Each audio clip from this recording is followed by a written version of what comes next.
خطبہ مسنونہ کے بعد میں نے قرآن مجید کی بہت ہی مشہور و معروف آیات کریمہ کی تلاوت سے خود کو مشرف کیا ہے۔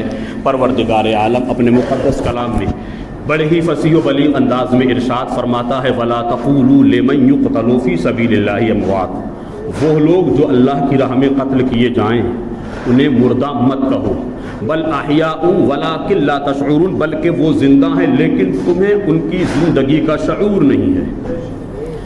قرآن مجید کے چوتھے سپارے میں پروردگار عالم اس طرح ارشاد فرماتا ہے وَلَا تَحْسَبَنَّ الَّذِينَ قُتِلُوا فِي سَبِيلِ اللَّهِ أَمْوَاتٌ۔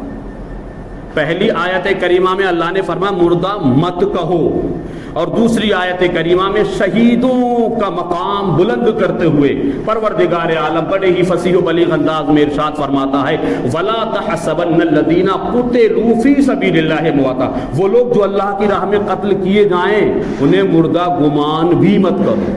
کہنا تو بڑی دور کی بات ہے، انہیں مردہ گمان بھی مت کرو، بل احیاء عند ربہم یرزقون، بلکہ وہ زندہ ہیں اور انہیں اپنے رب کی طرف سے رزق دیا جاتا ہے۔ ان دو آیت کریمہ کو سمجھیں۔ اللہ تبارک و تعالیٰ نے شہیدوں کے مقام کو بلند کیا۔ ہمارا اور آپ کا اہل سنت والجماعت کا یہ عقیدہ ہے کہ جو اللہ کی راہ میں قتل ہو جاتے ہیں، جو اللہ کی راہ میں شہید ہو جاتے ہیں، الحمدللہ رب العالمین وہ یوں ہی زندہ و جاوید ہوتے جیسے شہید ہونے سے پہلے تھے، بس ہم ان کو دیکھ نہیں سکتے، وہ ہمارے سارے حالات کو بخوبی اچھی طریقے سے دیکھتے ہیں۔ وَلَا تَقُولُوا لِمَن يُقْتَلُ فِي سَبِيلِ اللَّهِ أَمْوَاتٌ، ماہ محرم شریف کا جب مہینہ آتا ہے، اس کا جب چاند نکلتا ہے تو جو اہل دل ہیں، جو اہل دل ہیں، جو اللہ اور اس کے رسول سے سچی محبت کرنے والے ہیں، ان کے لیے یہ مہینہ غم و اندوہ میں ڈوبنے والا آتا ہے۔ ان کو وہ سارا منظر یاد آ جاتا ہے کربلا کی سرزمین پر۔ اسلام کے تحفظ کے لیے سن ہجری 61 میں پیغمبر اعظم سید عالم صلی اللہ علیہ وسلم کے اس شہید لاڈلے نواسے نے، جن کے بارے میں اللہ کے رسول صلی اللہ علیہ وسلم ارشاد فرماتے ہیں ان الحسن والحسین سیدا شباب اہل الجنہ، حسن اور حسین دونوں جنتی نوجوانوں کے سردار ہیں۔ وہ حسنین کریمین جس کے بارے میں اللہ کے رسول فرماتے ہیں ان الحسن والحسین ہما ریحانی من الدنیا، حسن اور حسین دونوں میرے دنیا کے پھول ہیں۔ جب اللہ کے رسول کو خوشبو سونگنا ہوا کرتی تھی تو کبھی حسن کو سونگتے تھے، کبھی حسین کو سونگتے تھے۔ اسی کی منظر کشی کرتے ہوئے میرا تمہارا پوری دنیا سنیت کا امام بریلی کی ٹوٹی ہوئی چٹائی پہ بیٹھ کر اسلامیہ نے ہند کے دلوں میں عشق مصطفی کا چراغ روشن فرمانے کے بعد بارگاہ اہل بیت میں اس طرح سے خراج عقیدت و محبت پیش کرنے کی سعادتیں اور برکتیں حاصل کرتے ہیں۔ اعلیٰ حضرت فرماتے کیا بات رضا اس چمنستان کرم کی، کیا بات رضا اس چمنستان کرم کی، زہرا ہے کلی جس میں حسین اور حسن پھول، زہرا ہے کلی جس میں حسین اور حسن پھول، وہ امام حسین جس کے بارے میں اللہ کے رسول فرماتے ہیں حسین منی و انا من الحسین، حسین مجھ سے ہے اور میں حسین سے ہوں، لہذا میرے مولا میں حسین سے محبت کرتا ہوں، تو بھی میرے حسین سے محبت کر۔ جو لوگ مجھ سے محبت کرتے ہیں وہ حسین سے بھی محبت کریں، اور جو حسین سے محبت کرتے ہیں اللہ تعالیٰ ان سے محبت فرماتا ہے۔ اور ایک حدیث پاک کا ٹکڑا ہے، اللہ کے رسول فرماتے ہیں جو میرے گھر والوں کی محبت میں مرا، جو اہل بیت کی محبت میں مرا، حضور فرماتے وہ شہادت کے منصب پر فائز ہو گیا، یعنی وہ شہید ہو کر کے مرا ہے۔ میدان کارزار ہے، میدان کرب و بلا ہے، نینوا کی سرزمین ہے، سن ہجری 61 ہے۔ میدان کارزار میں حضرت عباس علمبردار کے بازو کٹ چکے ہیں، علی اصغر جامع شہادت نوش کر چکے ہیں، قاسم کا شباب لٹ چکا ہے، علی اکبر کی لاش پر گھوڑے دوڑا دیے گئے ہیں، مسلم ابن اوسجہ جامع شہادت نوش فرما چکے ہیں۔ ان کا ایک چھوٹا سا بیٹا ہے مسلم ابن اوسجہ کا، تقریباً 6 یا 8 سال کی عمر کا ہے۔ جذبہ جہاد تو دیکھو، شوق شہادت ملاحظہ فرمائیے۔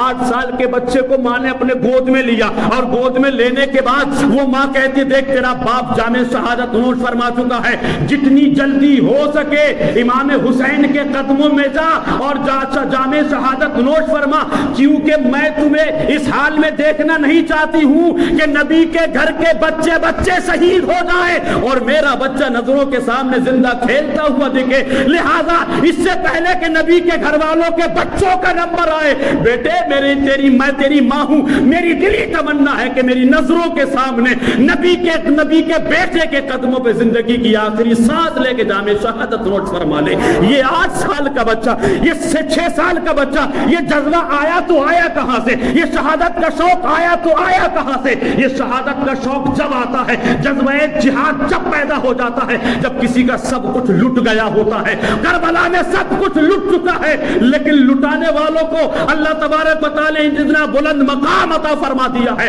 ان کو شہادت کا جام نوش کیے ہوئے 1300 کچھ سال ہو چکے ہیں، لیکن خدا کی قسم آج بھی جب محرم کا چاند نکلتا ہے تو لگتا ہے جیسے کہ تاریخ کربلا ابھی کچھ دن پہلے نمودار ہوئی ہے. حالانکہ جنگیں بہت ساری ہوئی ہیں اسلام میں. کربلا کے معرکے سے پہلے جنگیں بہت ہوئی ہیں. میدان بدر کو دیکھ لے، جنگ احد کو دیکھ لے، جنگ صفین کو دیکھ لے، جنگ خندق کو دیکھ لے. لیکن پوری دنیا میں غازی بہت گزرے ہیں، مجاہدین اسلام بہت گزرے ہیں، شہیدان اسلام بہت گزرے ہیں. لاؤ تاریخ کی کتابیں اٹھا کے اور مجھے بتاؤ پوری دنیا میں حسین جیسا صحابی ہو تو میرے سامنے پیش کرو، حسین جیسا غازی ہو تو میرے سامنے پیش کرو، حسین جیسا کوئی شہید ہو تو میرے سامنے پیش کیا جائے.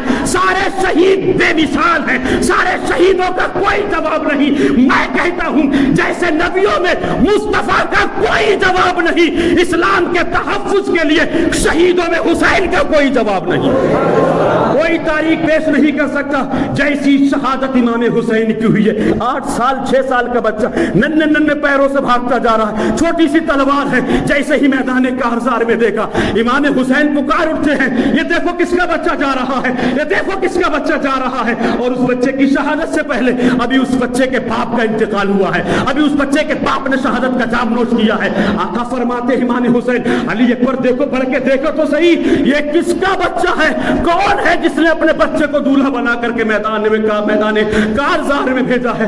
قریب میں گئے حضرت علی اکبر، پکڑ کے لائے اور لانے کے بعد کہا بیٹے تم کس کے بچے ہو، تمہاری ماں کہاں ہے، تم کیوں آئے ہو، تم یہاں، تمہیں پتا ہے موت اور زندگی کا پلک جھپکنے سے پہلے فیصلہ ہو جاتا ہے. وہ کہتا ہے میرے معاملے میں مجھے اختیار دے دیجئے، مجھے میری ماں نے بھیجا ہے اور میری ماں نے یہ بھیجا ہے کہ تیرے والد گرامی حوض کوثر پہ پہنچ چکے ہوں گے، تو تاخیر نہ کر، دیر نہ کر، اس سے پہلے کہ وہ جو ہمیں کوثر نوش فرمائے تو بھی اپنے باپ کے ساتھ پیچھے پیچھے جلدی پہنچ.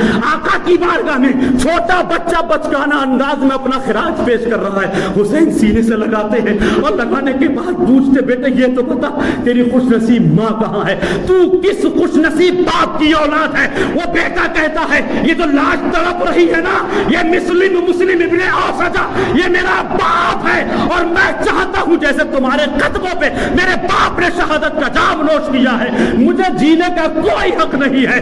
میں بھی چاہتا ہوں کہ میری شہادت کو اللہ اپنی بارگاہ میں قبول فرمائے. چھوٹے سے 6 سال 8 سال کے بچے تاریخ کے پڑھنے والے آج گھٹالا کرتے ہیں.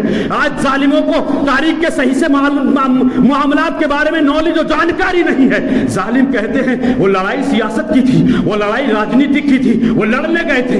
ایمانداری سے بتائیے اگر امام حسین لڑنے جاتے تو حبیب ابن مظاہر جیسا بوڑھا آدمی ساتھ میں جاتا. میرے بھی دوست ہیں دنیا میں، تمہارے بھی دوست ہیں، لیکن میرے تمہارے دوستوں کی جو دوستی ہے نا تھوڑے دنوں تک چلتی ہے، کسی کی 2 سال، کسی کی 4 سال. اور آج کل مطلب کی دنیا ہے، کون کس کا ہوتا ہے وہی دھوکہ ہے وہ دیتا ہے جس پہ بھروسہ ہوتا ہے. یہ دنیا ہے دکھاوے کی دوستی، دکھاوے رشتے. لیکن قربان جاؤ حضرت حبیب ابن مظاہر پر جب امام حسین پر ظلم و ستم کے پہاڑ توڑے گئے، خط پہنچا حضرت حبیب ابن مظاہر کے پاس. کس کا؟ امام حسین کا. اور اس میں لگا تھا دوست آج مجھے تیری بڑی یاد آ رہی. کس سے کہا؟ حبیب ابن مظاہر کم سے کم 50-60 سال کی عمر ہے اور امام حسین کی 56 سال 5 مہینہ 5 دن کی عمر ہے. سن ہجری 61 ہے. ایک دوست نے دوست کو خط بھیجا ہے، آجا میرے آگے پریشانی کے معاملات ہیں، آج مجھے تیری یاد آ رہی ہے. آج کسی کو مصیبت میں یاد کرو نا، کسی کو پریشانی میں یاد کرو، پیٹ دکھا کے بھاگ جاتا ہے. لیکن قربان جاؤ اس دوستی پر جس دوستی پر اللہ کے فرشتے بھی رشک کرتے ہوں.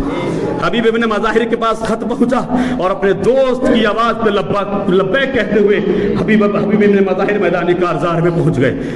اور امام حسین کی محبت میں، دوستی میں انہوں نے یہ کہا میں یہ نہیں چاہتا حسین تم میرے سامنے شہید ہو، اس لیے دوست اپنی دوستی تمہاری قدموں میں قربان کرنے آیا ہے، یہ دوست تمہاری بارگاہ میں اپنی زندگی کی آخری سانس پیش کرنے آیا ہے، دوستی کا واسطہ دیتا ہوں میری اس شہادت کو اپنی بارگاہ میں اور اپنے رب کی بارگاہ میں سفارش کر کے قبول فرما لیجئے گا۔ ایسی اسے دوستی کہتے ہیں۔ امام حسین رضی اللہ تبارک و تعالی عنہ نے اس چھوٹے سے بچے کو سینے سے لگایا، وہ میدان کارزار میں گیا، شہادت کا جام نوش فرمایا، امام حسین نے خطبہ فرمایا، اے یزیدیو دیکھو میں تمہیں آج بھی ایک مرتبہ گولڈن چانس دے رہا ہوں، جیسے میرے نبی نے مکے میں فرمایا تھا، اے مکے کے لوگوں میں کبھی جھوٹ بولا؟ مکے کے لوگوں نے کہا نہیں۔ حضور فرماتے ہیں میں نے کبھی غیبت نہیں کی، میں نے ساری چیزوں کو میرے حضور نے بیان فرما دیا۔ مکے کے کفار و مشرکین یہی جواب دیتے رہے، ہم نے آپ کو صادق مانا، ہم نے آپ کو امین مانا، ہم نے آپ کو سچا جانا، ہم نے آپ کو کبھی کوئی برے کام کرتے ہوئے نہیں دیکھا۔ ٹھیک اپنے نانا کی اس روش پر عمل کرتے ہوئے حسین میدان کربلا میں ہیں، یزیدیوں سے مخاطب ہو کر کے فرماتے ہیں بتاؤ تمہیں نہیں پتا ہے ان الحسن والحسین سید شباب اہل الجنہ، یہ میرے نانا نے میرے لیے تو فرمایا ہے، میرے بھائی حسن کے لیے تو فرمایا ہے، ہم نبی کے گھر والے ہیں، ہم نبی کے لاڈلے بیٹے چہیتے ہیں، کیا ہمارے بارے میں تمہارے بارے میں کچھ تمہیں ہمارے بارے میں نہیں پتا ہے؟ ہمارا نسب تمہیں نہیں پتا ہے؟ ہم علی کے بیٹے ہیں، فاطمہ کی آنکھوں کے تارے ہیں، اب بھی باز آ جاؤ، تم نے علی اصغر کو شہید کر دیا میں معاف کر سکتا ہوں، علی اکبر کی جوانی لوٹ لی میں برداشت کر سکتا ہوں، قاسم کا شباب لوٹ لیا میں برداشت کر سکتا ہوں، دھوکے سے میرے بھائی مسلم ابن عقیل کو تم نے قتل کر دیا میں سارے غموں کو ساری پریشانیوں کو برداشت کر سکتا ہوں، ہاں اب بھی تم سچے دل سے توبہ کر لو، اب بھی اپنے ارادے سے باز آ جاؤ تو میدان محشر میں نانا سے سفارش کر کے تمہاری بخشش کرا لوں گا، تمہاری شفاعت کر لوں گا۔ لیکن وہ کلاب دنیا اور جہنم کی دوزخ کے کتے، وہ جہنمی کتے، دنیا کی حکومت اور لالچ کے لالچی کتوں نے کہا ہم آپ کی تقریر سننے نہیں آئے ہیں، یا تو بیعت کر لیجئے پھر جنگ کا اعلان فرما دیجئے، جنگ لڑنے کی تیاری کر دیجئے۔ امام حسین نے فرمایا مولا تیرا شکر ہے میں نے اپنا آخری خطبہ بھی اس قوم کے سامنے پیش کیا لیکن اس قوم کی سمجھ میں نہیں آیا، اب تمہارا نگہبان تمہارا رب ہے۔ حضرت امام حسین رضی اللہ تعالی عنہ نے ذوالفقار حیدری لی، عباس حضرت امام حسین نے ذوالفقار حیدری ہاتھ میں لی، کمر سے حضرت امیر حمزہ کا پٹکا باندھا، نانا کا امامہ سر پہ رکھا ہے اور سارے گھر والوں کو اکٹھا کیا ہے، زینب کو اکٹھا کیا ہے۔ کیا منظر رہا ہوگا اس بہن سے پوچھو، وہ بتائے کہ میرا بھائی میری نظروں کے سامنے ہمیشہ کے لیے شہید ہونے کے لیے جا رہا ہے۔ ساری بیویوں کو اکٹھا کیا اور اکٹھا کرنے کے بعد امام فرماتے خبردار ایک بات یاد رکھنا، آنسو بہانے کی ضرورت نہیں ہے، رونے کی ضرورت نہیں ہے، چیخنے چلانے کی ضرورت نہیں، صرف یہ دعا کرو کہ اللہ تعالیٰ نے مجھے اس کام کے لیے چن لیا ہے اور اللہ مجھے اتنی حکمت دے کہ میں اس کام کو صبر و استقامت کے بعد مکمل طریقے سے اس کو میں انجام دے سکوں۔